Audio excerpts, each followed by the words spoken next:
already when I was 10 years and 11 years, I was walking sometimes by myself in this direction towards the mountain.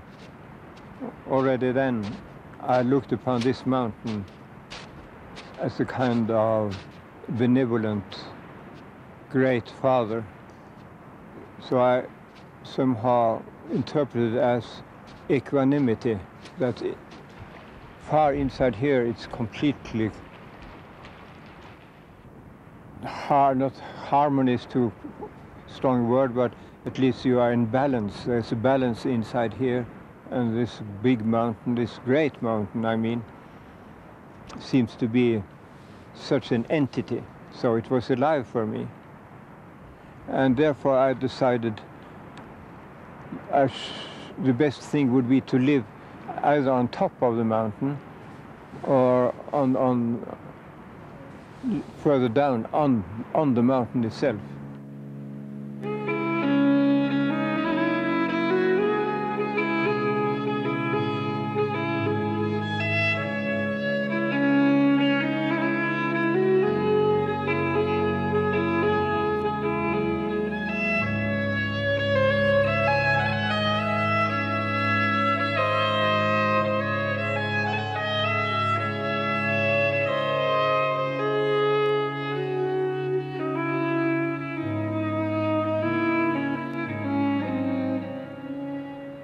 Perhaps people coming from other countries visiting Tvergasand think that there are many huts privately owned on this level, but there's nobody else. It's the highest privately owned hut.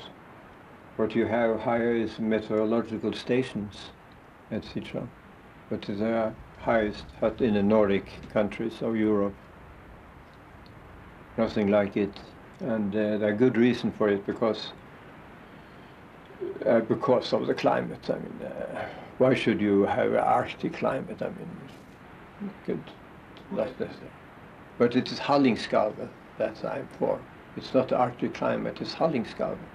I'm obeying the urge of Hallingskarvet to come.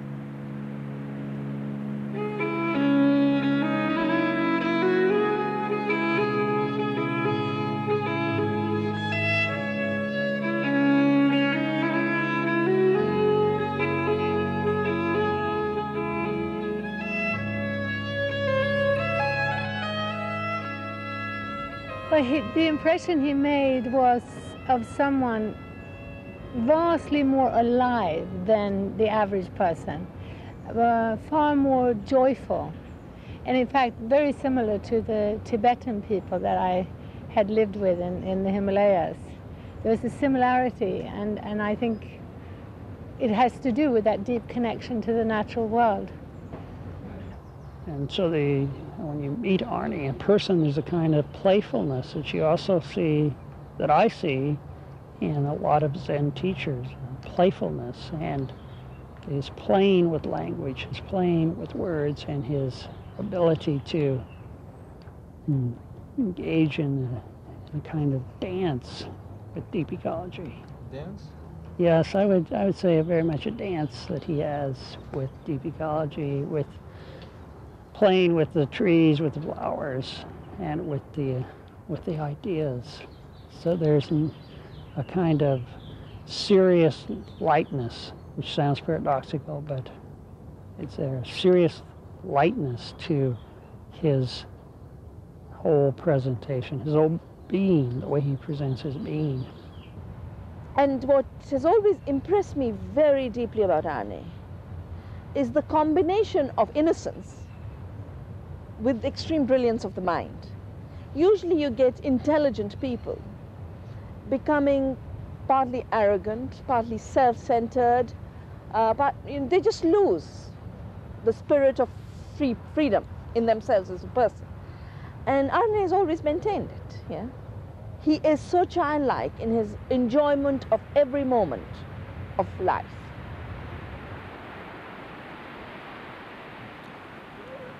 Well, of course, people think it's very strange how a mountain could be a father, but not to me at all, because very soon I saw that humans live in symbols. So much of their life really in terms of symbols. And that the mountain is just minerals. That no culture, no old culture has looked at the mountain as minerals. On the contrary, they have always looked at very strong symbols. For instance, the contact between the earthly life and heaven. And gods are very rarely thought of to live anywhere. They live in heaven, or they live on top of mountains, or are mountains. So some mountains are holy in so many cultures, and you speak to them, you ask them for good advice, and so on. Only a mountain can get me that view, this fantastic horizon, and where you feel also powerful at the same time as you are very, very small. And that's important philosophically, that the less you are in relation to your surroundings, the stars and the mountains, the more you intensely feel that you somehow symbolically get part of it. You get greater, you get on par with it, you get feel good with it. So the more tiny you are, the more, in some sense, you are together with something great, and therefore get something of that greatness.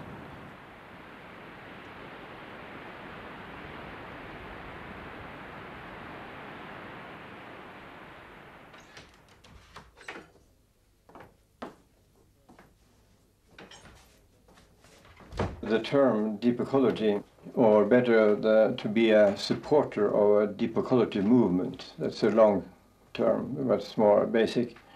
That is to join in activism to get rid of the ecological crisis, to join on the basis of your life philosophy or religion.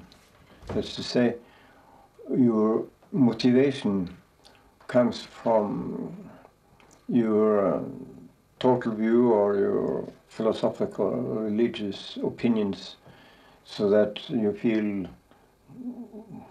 when you are working in favor of free nature, you are working for something in yourself that demands changes, and so you are motivated from what I call the deeper premises. You go all the way back. If we ask you, why do you do this? Why? The supporters of deep ecology movement do not stop with, for instance, it's bad for the health. When you have such pollution, it's bad for this, bad for that. You do not talk so much about pragmatic, what you call pragmatic goals, as that it cannot be done. We cannot live as we do. It's against my deepest concern for myself as well as for nature itself. And these supporters then have a job to do together with others, which we call then mostly the reformist people, who say this is what's going on in order to overcome the crisis has to do with practical things, technology and other things, and you need not go back to your own philosophy or your own religion. That's unnecessary. So it is those who go all the way back to what I call the ultimate premises, they are generally in favor of very harsh policies that seem to make a lot of trouble for you, but they say, if it's necessary, and no car. If it's necessary, I'll not go by airplane in my vacations. I will not so and so, and I need now such and such projects which require a lot of energy or to be made. So it flows from their inclination to live in a way that is universalizable. Deep, long-range ecology movement, deconstructing those phrases, first of all, it is a movement. It is a social movement. It is not an ideology. It is not a specific church. It's not a specific religion. It is a social movement. Social meaning people working together in community. It is based upon ecology, the relationship between organisms and their habitat. It is long range because it does not attempt in this movement to discount the future, but to take in account potentialities and possibilities of evolution of the system.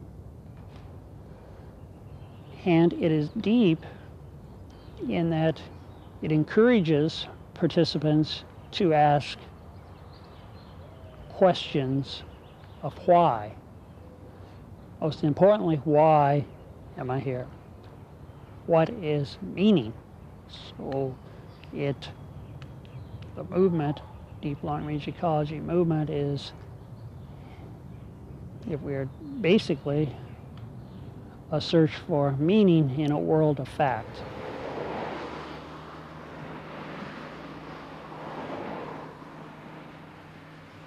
Another word that we use for shallow environmentalism is reform environmentalism. Instead of a radical change in society, they're merely trying to reform society ecologically. I think sustainable development, the concept of sustainable development, is a good example of what we would call shallow environmentalism, because the idea is that the development won't stop. We're going to continue to develop. We just want to develop sustainably or ecologically. Now, as long as you've got this tremendous society that's causing so much ecological problem, you've got to have the reform environmentalists. You've got to pass the laws. You've got to take steps. And without the shallow environmentalists, I think we would have lost just about everything by now. So we're very indebted to this type of work that the reform environmentalists are doing. It's absolutely crucial. The deep ecology point is that it's not enough. We've got to go beyond that and start making fundamental changes in society. To me, the essence of deep ecology is moving beyond a type of environmentalism which is still based on a highly reductionist and a highly distant approach to the living world, to the natural world. To me, the essence of deep ecology is an expression of the need to develop our deep spiritual and both spiritual, intellectual, and physical connection to the living world around us, to the cosmos. That's for me the essence of deep ecology. Naess would say that people who are working in what's now referred to as the reform environmental approach, Naess would say we all should work together and collaborate, and we should encourage people who are working from what people refer to now as a more reform-based approach to be looking at more fundamental questions. That when one decides that, say, recycling or energy efficiency improvements or certain improvements with respect to farming are enough, they may not be enough, because even organic farming could encroach upon wilderness areas. Or when you're recycling, you're actually, taking a consumer-based product and then trying to reuse certain elements. But maybe it makes sense to not even think about using that product in the first place. So Naess would always argue that we need to engage more fully in terms of questioning all of our actions in life from this deep questioning perspective.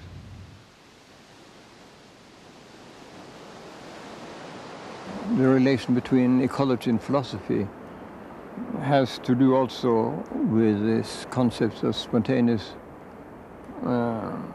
experience, because people would, for instance, say, we make a road now through this forest, and it's through the center of the forest, but the square meters of this road is tremendously small, the square meters of it.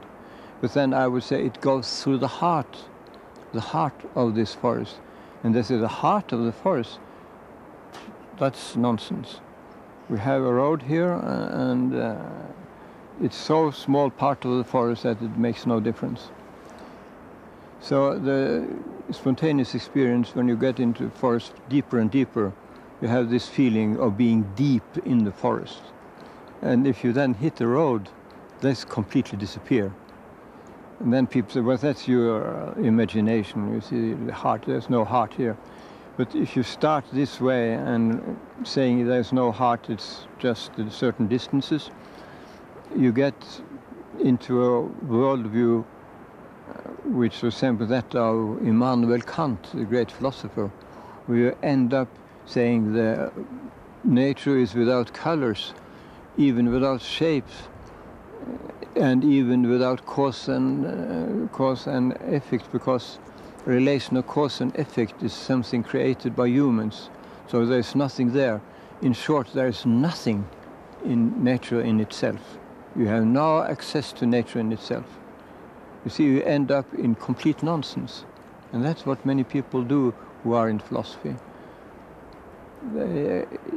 Even in contemporary so-called postmodernism, nature is something, only a limiting thing which you never can really see or appreciate. You appreciate only your own ways of thinking and feeling.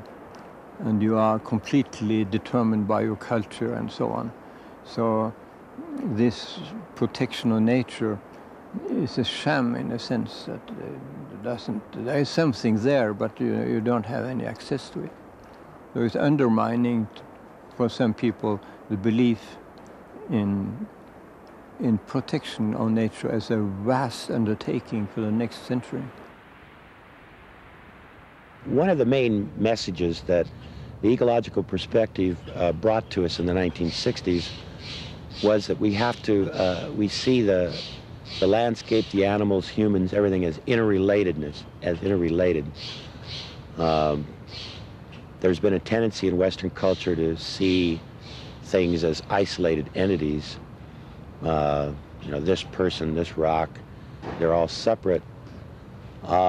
Eastern thought has Zen Buddhism and so on. One of the legacies of Zen Buddhism when it was introduced into America was to see things in terms of process and interrelatedness. So the deep ecology movement is, you can't just focus on protecting the panda or the elephant over here, the Siberian tiger, or this particular type of endangered flower, because the whole thing is interrelated. You have to look at ecosystems, and we're trying to protect ecosystems and landscapes. Arne Naess provides a philosophical basis for that in terms of what he calls Gestalt thinking, the Gestalt ontology and Gestalt perception. Because again, the typical Western reductionist way of looking at things is in terms of isolated entities, the tree, the rock. Gestalt thinking or Gestalt perception is a perception that of interrelatedness, where we see, we look at a landscape and we see the tree in relation to the grass, in relation to the animals, and it's a perception of the whole, so to speak.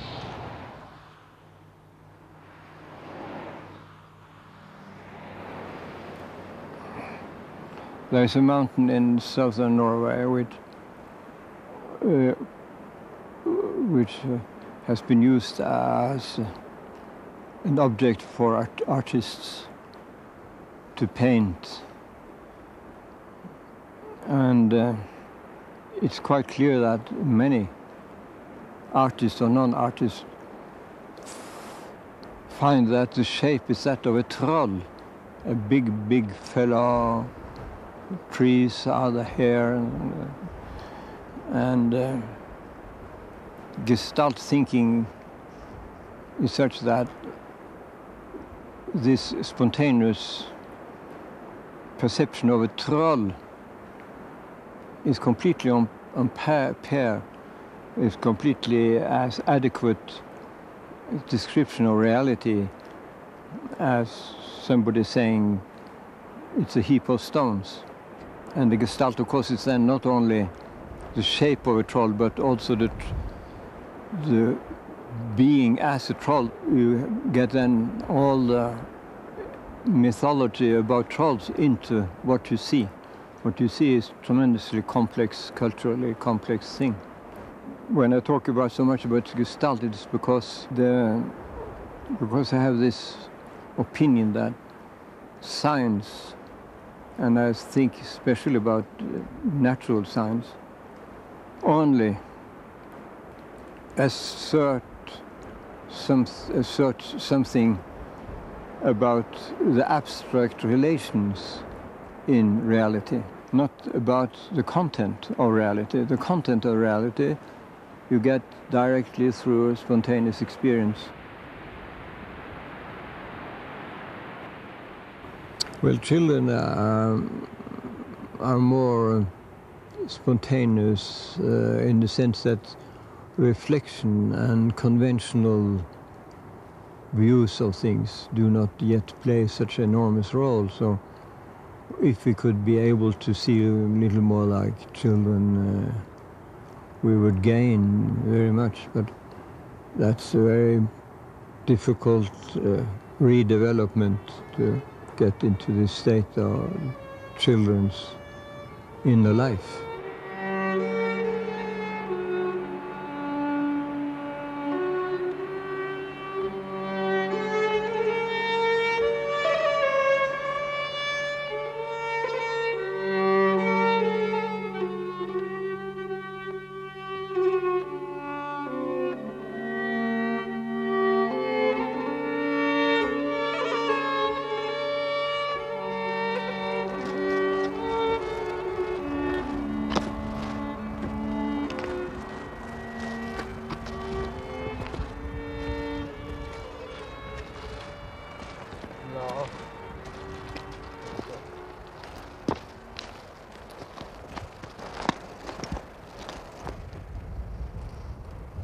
Well, I try to get the water from the top of the mountain, disappearing there, and then you have a source coming up again there, and I have then channels. And when it is quite flat like this, I don't destroy anything by erosion. And you see here, I try to make it flow all the way to the neighborhood, which is absolutely unnecessary, but it's so amusing. It's very amusing to be an engineer also. A lot of people say it's very tiny flowers. What's so special about it? Yes, because they are accustomed to this tremendous big, unnecessarily big tulips and so on. That's nothing for me. If you have been here some weeks to go and look at those tulips, oh, unnecessary, just material. But the soul, the interior life of the flowers are just as intense here as down in the cities. And here you have the contrast between the mineral kingdom and the flower kingdom. The contrast is so inspiring. This one here, for instance, is nothing, it's lacking nothing. It has no soil, practically no soil, but having a good time. I like to see Gentiana nivalis. That's one of the most beautiful flowers here. It's said in the botany, you say that it's like this. And here, it's maybe this small. And you have to go all the way down. And then you see it's flowering, blooming, like this. So. You spent a lot of time writing here? Yeah, it's between 10 and 15 books sitting in this. It doesn't disturb when you look out for some time and then you write something, you look out, and this horizon cannot disturb you, and the wind cannot disturb you. I don't think so.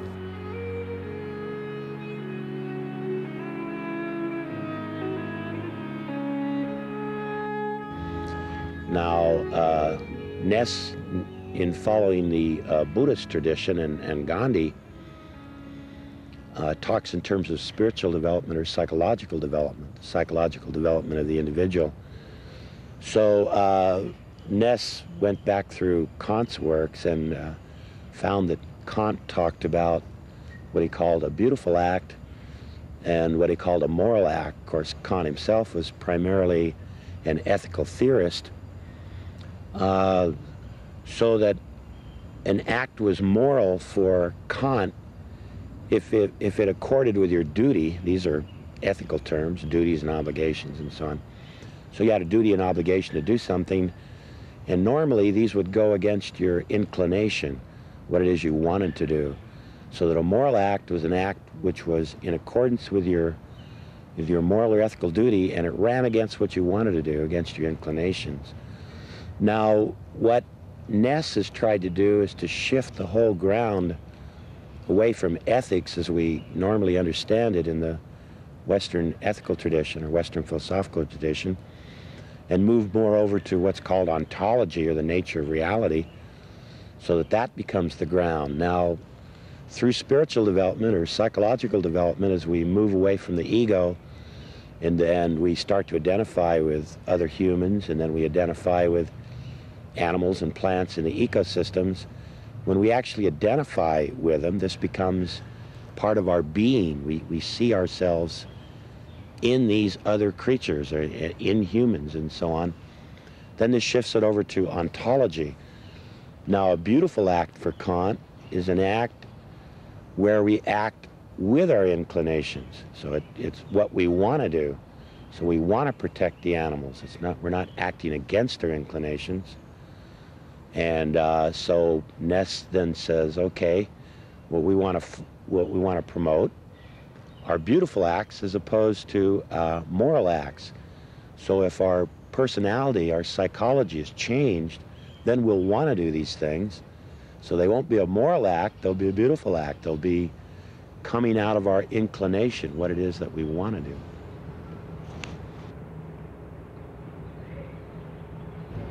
Well, to me, self-realization is realizing ourselves as a part of an intricate web of living relationships. And I believe that to be, as it were, our true selves. I believe that many ancient traditions have taught that truth. That is the essence at the heart of many spiritual traditions, that we are at one with the cosmos, with the living world. And when we cut ourselves off from that reality, when we allow ourselves to think of ourselves and to live in a way where we feel separated from that, we become frightened little selves. We become very needy of power and control. We feel inadequate, we feel inferior, we feel unseen, unheard, and in that process we become often hungry for power, hungry for control. When, on the other hand, we allow ourselves, and I think it's very important for children to grow up in this way, when we develop a sense of self in relationship to the living world, when we grow up in contact with the animals, with the soil, with the water, with the trees, and more relating to and experiencing that, particularly as part of everyday life, then we realize ourselves as part of something alive, as part of something much bigger than ourselves. And it's a very joyous experience. It's a very positive experience.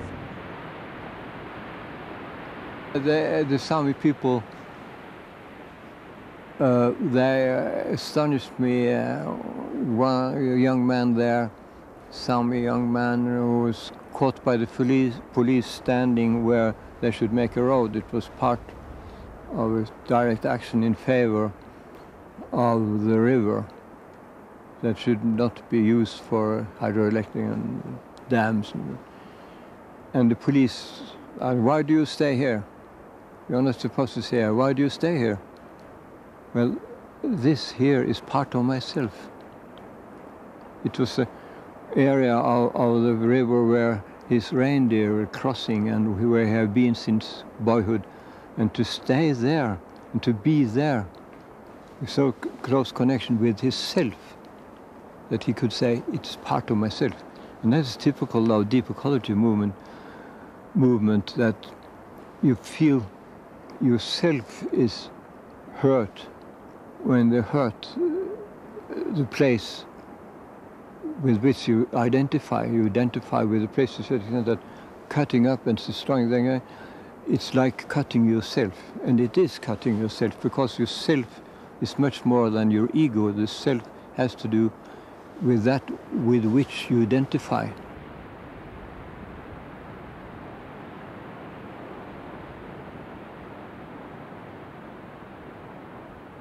The part of India that inspires me constantly for my ecological work is in India, where there's such generosity of space. And that generosity shrinks with the robbing of intrinsic value of other species, with defining other species as merely being of value according to how they can bring you better functions for meeting human needs, or profits, even more usually profits, which puts only two options for our relationship with other species. One is dispensability. If they're not useful, push them to extinction. And if you, in the short term, in which use is being determined, don't understand that a whole ecological chain is maintained by this one species that you thought useless, that by declaring a death sentence for it, you have basically, in a way, declared a death sentence for your own conditions for life, because that is so crucial to maintaining life's balance. The second thing is, even for the species that are found of value, you manipulate them, you distort them, you mutilate them, basically using a machine metaphor in your relationship with life, which is, it's not a surprise that we get the mad cow disease. It's not a surprise we get outbreaks of epidemics, because these are consequences of us treating life as if it has no intrinsic worth and no intrinsic organization. It has no intrinsic intelligence.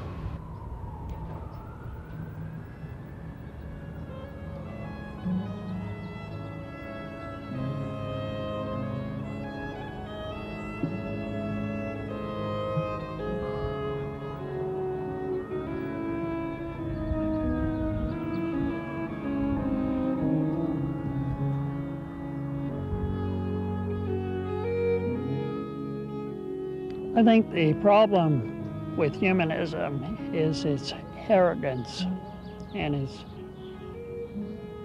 hubris.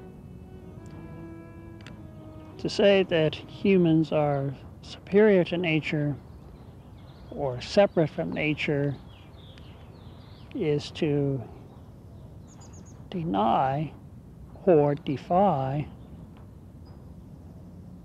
the laws of ecology.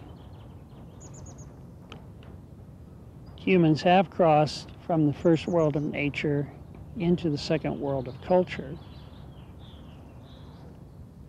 But to say that it is the destiny of humans to control something that is larger than ourselves, to control a system which is larger than ourselves, is to place humans as basically gods on this planet.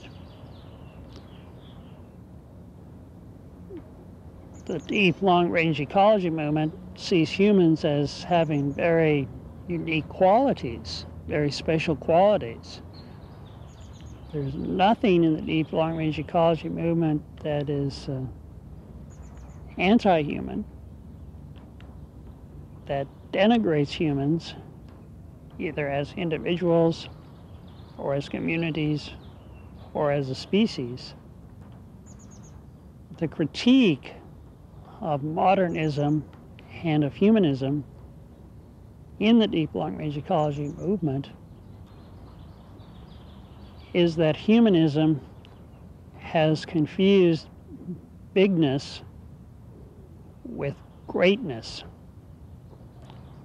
Humanists attempt to develop bigger societies, bigger technology, mega technology, and claim that with bigger technology, humans are becoming greater. Greatness in deep ecology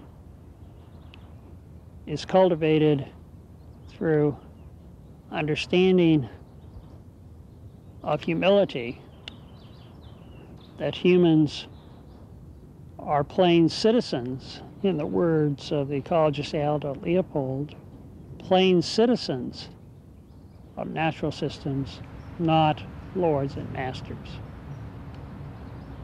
In feeling compassion for the world, for the living world, of course we feel compassion for human beings.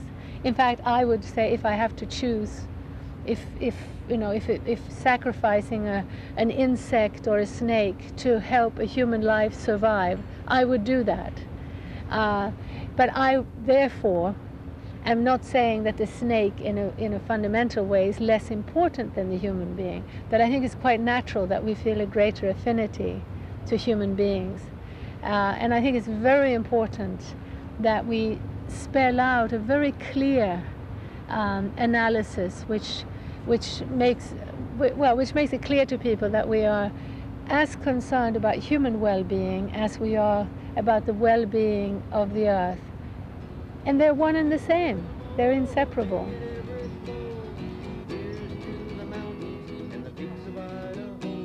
So Naess would very much agree that people are different from other animals, and certainly people are different from plants. And because of those differences, because of our ability to be self-aware, because of our ability to use foresight and see the types of problems that we've caused in the past by using hindsight, that we have a responsibility, an obligation to act in a way to respond to the ecological crisis. I'm going to get to it come spring of next year. Here's to the river, boy, may it ever flow. Here's to the mountains and the peaks of Idaho.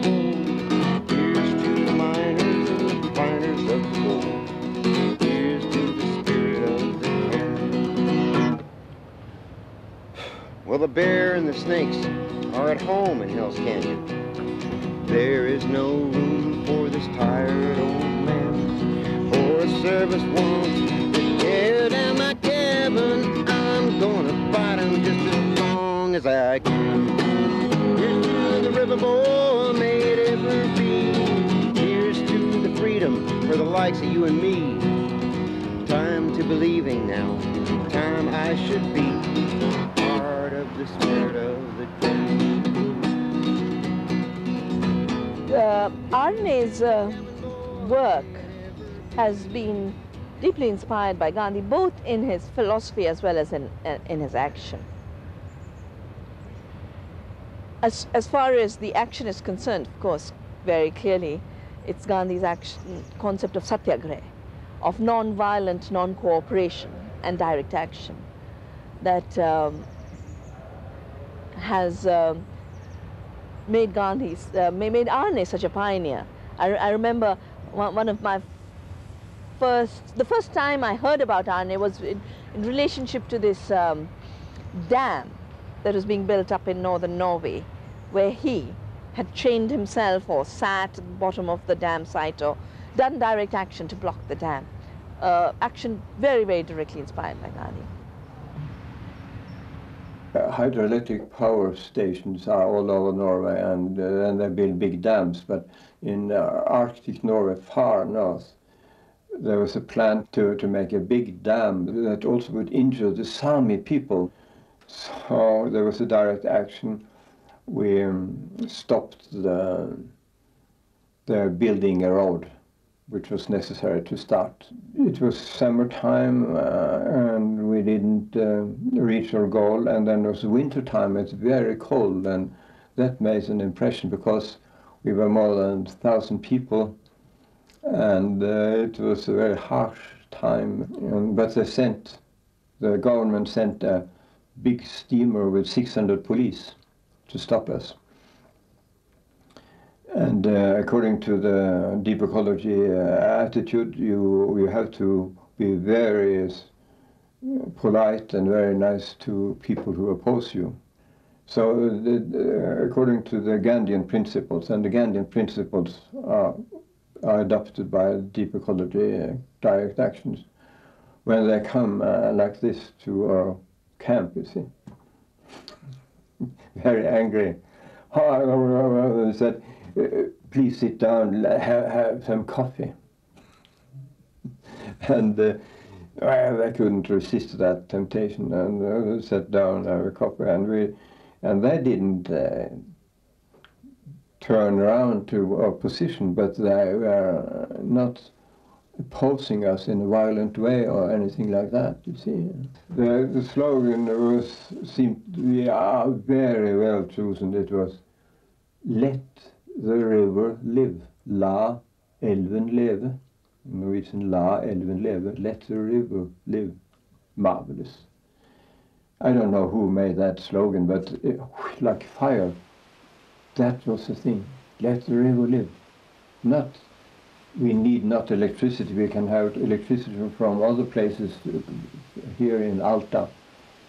But let the river live, and that is typical deep ecology. So. Naess embraces, I think, a very important notion of Gandhi. When Gandhi said, worse than not acting non-violently would be to be a coward. And one of the essential tenets, I think, that motivates, if one could say that there are essential tenets that motivate Naess, is his approach to the environmental crisis as the major crisis facing both society and the world as a larger entity are. And his view there is that it absolutely requires an activeness of the kind that Spinoza sponsored and talked about in his Ethics, that one sees the world and almost in an intuitional sense, one is compelled to react and to respond. Naess has spent over 11 years of his life at this hut. And it's very important, again, when we refer to the hut in the relationship of deep ecology to all of Naess's earlier philosophical work, to remember that Naess hauled up the works of Spinoza, hauled up the works of Gandhi to this hut. And that's where most of his major philosophical works were written. Even while he was teaching at the University of Oslo, he did most of his work at his hut.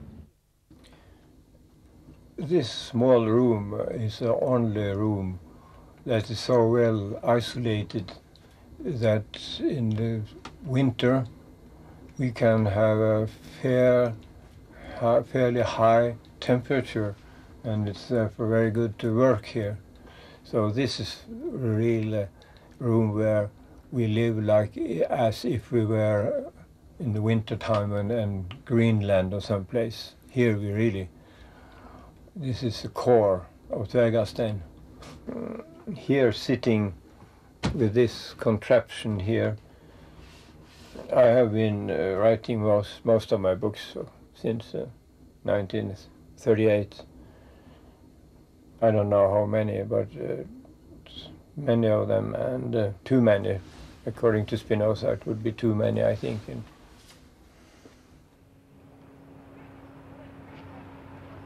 No, I think that in order to live deep ecology principles, life would not be poorer. On the contrary, when we understand that maintaining and now rebuilding diversity, the living fabric, gives us more of everything. It gives us more food to eat, it gives us more building materials, it gives us more options as a global human family. So that it might mean a life that's quite different from the urban consumer lifestyle. But I think at a level which answers most people's needs, their heartfelt needs, people would actually find life richer. And they would find it richer for those spiritual reasons, but also in pure material terms, when it comes to what we really need to survive, which is healthy, fresh food, clean water, clean air, adequate clothing, adequate shelter. Now, for all of those things, we would have more, and we would have greater comfort. Deep ecological solutions are the only viable solutions to ensuring that every person on this planet has enough food, has enough water, has adequate shelter, has dignity, and has a cultural meaning in life. If we don't follow the path of living in ways that we leave enough space for other species, that paradigm also ensures that most human beings will be denied their right to existence. A system that denies the intrinsic value of other species denies 80% of humanity their right to a dignified survival and a dignified life. It only pretends that it is solving the problems of poverty. It is actually at the root of poverty. And the only real solution to poverty is to embrace the right to life of all on this planet, all humans and all species. I am, to the astonishment of certain journalists, an optimist. But then I add, I am an optimist about 22nd century, and I say, oh, you mean 21st? No, 22nd century. I think that in 21st century, we have to go through very bad times, and it will hurt even the rich countries. Now it's all sailing smoothly, but it will hurt the rich. So I am a short-range pessimist, long-range optimist.